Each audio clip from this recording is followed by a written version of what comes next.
Hi friends, welcome to RR physical education. ఈరోజు నిర్వహించిన ఎస్ఏపికి సంబంధించిన అనాటమీ టెస్ట్ 3 వివరణ ఇవ్వడం జరిగినది. ఈ వీడియో నచ్చినట్లయితే వ్యాయామ మిత్రులకు షేర్ చేయండి. ఇందులో మొదటి ప్రశ్న, ఎముకల గురించి అధ్యయనం చేయు శాస్త్రం. Option A myology, option B arthrology, option C dermatology, option D osteology.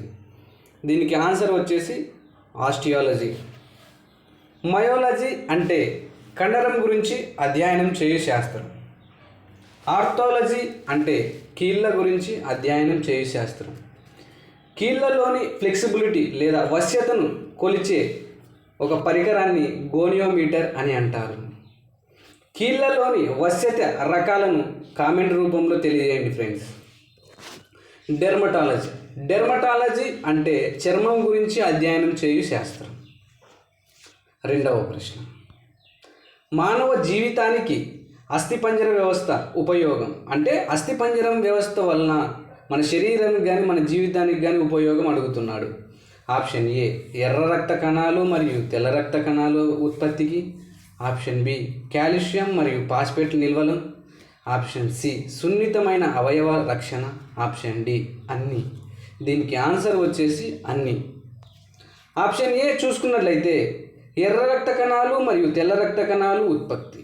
ఇవి ఎముకలో డబ్ల్యూబీసీలు మరియు ఆర్బీసీలు ఉత్పత్తికి తోడ్పడతాయి. ఎక్కడంటే అవి ఈ లాంగ్ బోన్లోని ఎపిఫైసిస్ అనే పైన కప్పు వంటి ప్రాంతంలో అక్కడ ఆర్బీసీలు డబ్ల్యూబీసీలు ఉత్పత్తి జరుగును. దాన్నే రెడ్ బోన్ మ్యారో అని కూడా అంటారు. రెండవది కాల్షియం ఫాస్ఫేట్ నిల్వలు. కాల్షియం ఫాస్ఫేట్ నిల్వలు వచ్చేసి 90 నుంచి 95% ఎముకలోనే ఉంటాయి. సున్నితమైన అవయవాల రక్షణ. మన అవయవాల రక్షణ ఏది ఇచ్చేదంటే ఇది గేజ్ వలె, ఒక కేజ్ వలె అస్థిపంజర వ్యవస్థ ఉపయోగపడును. మూడవ ప్రశ్న, మానవ శరీరం ఎంత శాతంతో అస్థిపంజర వ్యవస్థ వ్యాపించి ఉంటుంది అని అడిగాడు. ఎంత శాతంతో? Option A 14%, option B 40%, option C 2%, option D 0%. దీనికి ఆన్సర్ వచ్చేసి 14%. రెండవ ఆన్సర్ చూసుకున్నట్లయితే మానవ శరీరంలో కండరాలు 40% ఆవరించి ఉంటాయి ఫ్రెండ్స్. ఆప్షన్ సి చూసుకున్నట్లయితే మానవ శరీరంలో 2% మాత్రమే ఆవరించి ఉన్న అవయవం కామెంట్ రూపంలో తెలియజేయండి. నాలుగవ ప్రశ్న, ఎముకలో వీటి అధిక సంఖ్య వల్ల ఎముక వినాశనం జరుగును. ఆప్షన్ ఏ ఆస్టియోక్లాస్టులు, option C osteocytes, option C collagen fibre, option D అన్నీ. దీనికి ఆన్సర్ వచ్చేసి ఆస్టియోక్లాస్టులు. ఈ ఆస్టియోక్లాస్టులు అంటే ఎముక గుల్లబారడానికి, ఎముక వినాశనానికి ఉపయోగపడును. ఆస్టియోసైట్స్ అంటే ఎముక తయారీకి ఉపయోగపడే కణాలనే ఆస్టియోసైట్స్ అంటారు. కొల్లాజియన్ ఫైబర్స్ ఇవి శరీరంలో అధిక మొత్తంలో ఉన్న ఒక ప్రోటీన్. ఈ కొల్లాజియన్ ఫైబర్స్ని ఆసిన్ అని కూడా అంటారు. ఐదవ ప్రశ్న, పొడవు ఎముక యొక్క పై భాగాన్ని ఏమంటారు? Option A metaphysis, option B epiphysis, option C diaphysis, option D అన్నీ. ఎముక యొక్క పై భాగాన్ని, దీనికి ఆన్సర్ వచ్చేసి ఎపిఫైసిస్. ఆప్షన్ ఏ చూసుకున్నట్లయితే మెటాఫైసిస్ అంటే ఎపిఫైసిస్ మరియు డయాఫైసిస్ రెండు కలిసే చోటునే మెటాఫైసిస్ అంటారు. ఇది ఓన్లీ లాంగ్ బోన్లో మాత్రమే ఉంటుంది. ఆప్షన్ సి చూసుకున్నట్లయితే డయాఫైసిస్. ఎముక యొక్క మధ్య భాగాన్ని డయాఫైసిస్ అంటారు. ఎముక యొక్క పై భాగాన్ని ఎపిఫైసిస్ అని అంటారు. ఆరవ ప్రశ్న, ఎముక యొక్క నిర్మాణాత్మక మరియు క్రియాత్మక ప్రమాణం. ఆప్షన్ ఏ హెవార్షియల్ నానం, option B callus, option C calcium phosphorus, option D అన్నీ. ఇక్కడ ఏమని అడుగుతున్నారంటే ఎముక యొక్క స్ట్రక్చరల్ అండ్ ఫంక్షనల్ యూనిట్ అని అడుగుతున్నాడు. దీనికి ఆన్సర్ వచ్చేసి ఎవర్షియల్ నాళం. ఒకవేళ ఆప్షన్లో ఎవర్షియల్ నాళం అని లేకపోతే ఆసిన్ అని పెట్టుకోవచ్చు. ఎవర్షల్ నాళాలు అనేవి లాంగ్ బోన్ యొక్క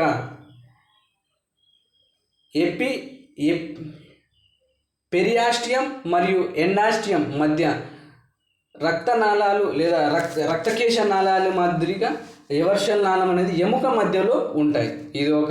ఇది ఒక వ్యవస్థ.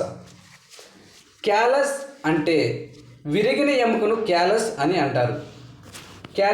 కాల్షియం ఫాస్ఫరస్ అంటే ఎముక యొక్క తయారీలో ఇది ఒకటి ఉంటుంది. ఎముక తయారీకి ఉపయోగపడే విటమిన్ ఏదో కామెంట్ రూపంలో తెలియజేయండి ఫ్రెండ్స్. 7వ ప్రశ్న, శబ్దం వినడానికి ఉపయోగపడని ఎముక.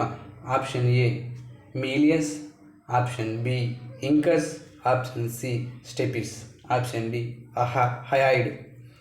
దీనికి ఆన్సర్ వచ్చేసి ఉపయోగపడని ఎముక అని అడుగుతున్నాడు కదా, ఆప్షన్ డి దీనికి answer.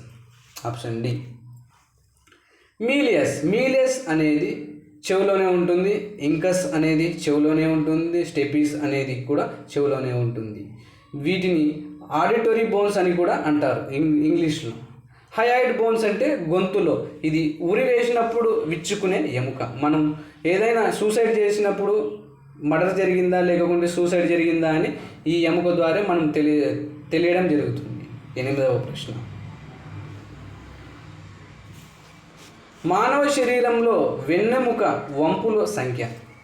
Option A 6, option B 5, option C 3, option 4 4, option D 4.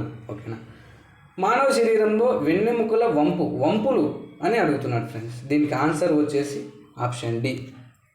అవి ఏటివి అంటే సర్వైకల్, థొరాసిక్, లంబార్ రీజియన్. ఇంకోటి 4వది మీరు ఆప్షన్ రూపంలో తెలియజేయండి ఫ్రెండ్స్. 9వ ప్రశ్న, అప్పర్ బ్యాక్ ఈజ్ కాల్డ్ అంటే అప్పర్ బ్యాక్ అని దేనిని అంటారు అని అడుగుతున్నాడు friends. Option A hunch back, option B hump back, option C round back, option D all above అన్నీ అని అడుగుతున్నాడు. దీనికి ఆన్సర్ వచ్చేసి అన్నీ, ఆల్ అబో. మొదటి ఆప్షన్ చూసుకున్నట్లయితే hunch back. First of all upper back అంటేనే కైపోసిస్ అని అర్థం. అంటే కైపోసిస్ అంటే వెనుకకు ఉన్న వంపు ఇంకా వెనుకకు ఉంటే దాన్ని కైపోసిస్ అని అంటారు. హంప్ బ్యాక్ అన్న కూడా కైపోసిస్సే, రౌండ్ బ్యాక్ అన్న కూడా కైపోసిస్సే. లాడ్రోసిస్ని ఏమంటారు అని కామెంట్ రూపంలో తెలియజేయండి ఫ్రెండ్స్. 10వ ప్రశ్న, వెన్నెముక ఒక ప్రక్కకు వంగి ఉన్న లోపాన్ని ఏమంటారు. Option A kyphosis, option B bow legs, option C knock knee, option D ఏది కాదు. కైపోసిస్ అంటే వెనుకకు ఉన్న వంపు ఇంకా వెనుకకు ఉంటే దానిని కైపోసిస్ అంటారు. దాన్ని ఇప్పుడు మాట్లాడుకున్నట్ల హంచ్ బ్యాక్ అంటారు లేదా అప్పర్ బ్యాక్ అని కూడా అంటారు. 2వ ప్రశ్న, 2వ ఆప్షన్ బౌల్ లెగ్స్ అంటే తెలుగులో దొడ్డి కాళ్ళు అంటారు. ఇది రికెట్స్ వ్యాధి వలన మానవునికి వ్యాపించింది. దాని బౌల్ లెగ్స్ నివారణకి ఉపయోగపడే చికిత్సని కామెంట్ రూపంలో తెలియజేయండి ఫ్రెండ్స్. నాకున్ని అన్నా కూడా రికెట్స్ వ్యాధి వల్లే వస్తుంది. ఎన్సీసీకి దీనికి పనికిరారు, డిఫెన్స్కి పనికిరారు. ఓకేనా ఫ్రెండ్స్. ఈ వీడియో నచ్చినట్లయితే మన వ్యాయామ మిత్రులకు షేర్ చేయండి, లైక్ చేయండి.